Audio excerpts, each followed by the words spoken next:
Thank you, Lasky Hirlock. Minister, I don't want us to be in a situation where we have to wait until we have full employment again before women returners become a major priority for the government.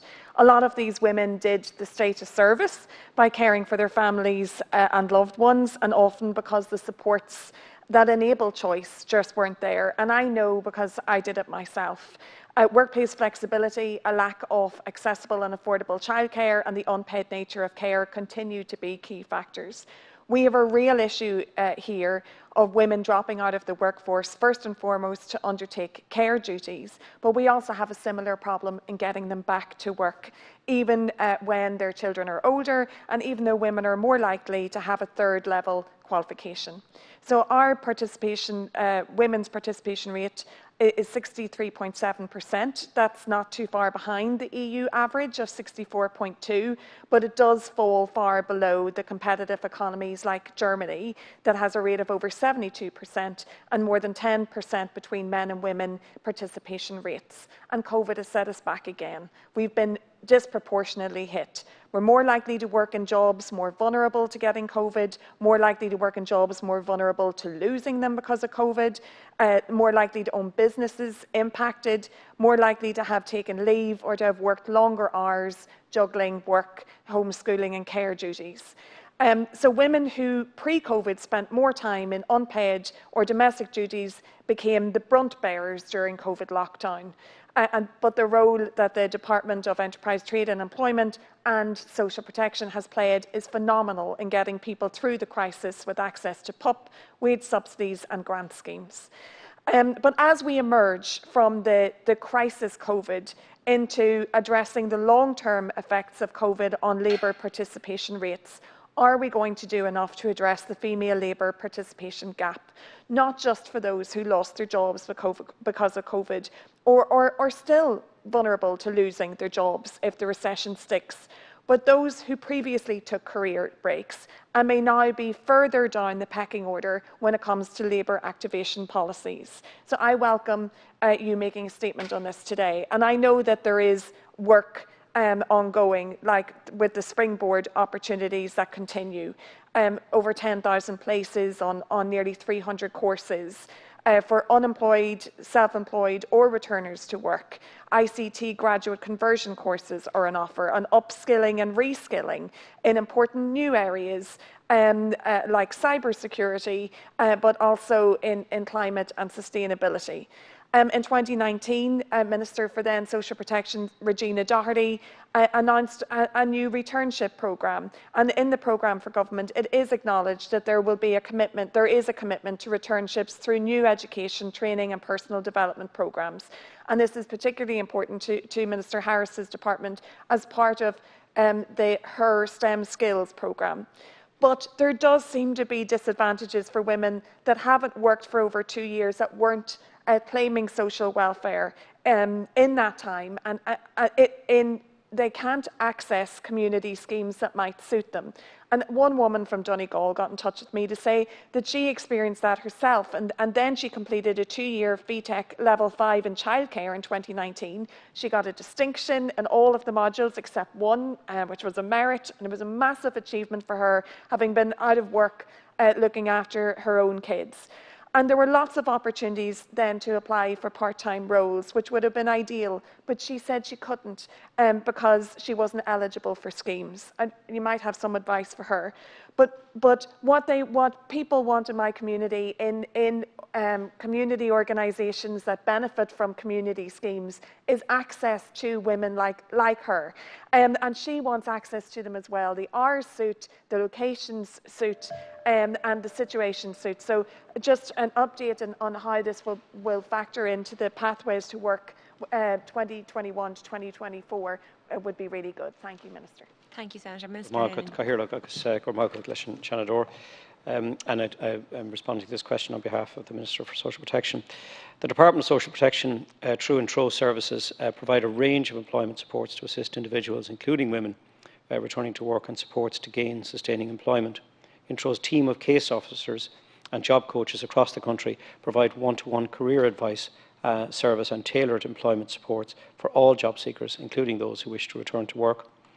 These supports include Community Employment Scheme, which aims to provide work experience and targeted training interventions for long-term unemployed people within their communities.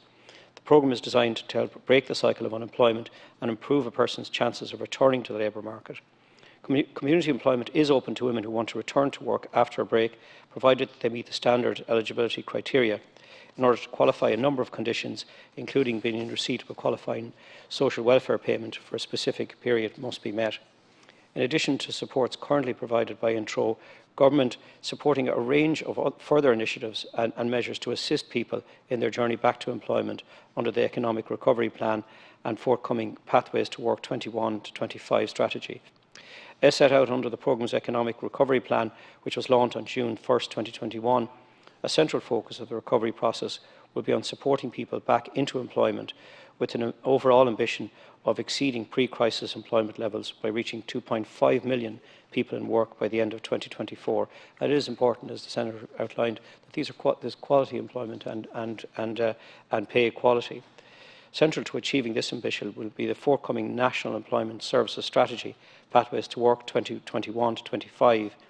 By increasing labour market supports and through provision of employment support, activation skills and opportunities, the Pathways to Work strategy will act as a key delivery mechanism of the Economic Recovery Plan's second pillar, helping put people back into work.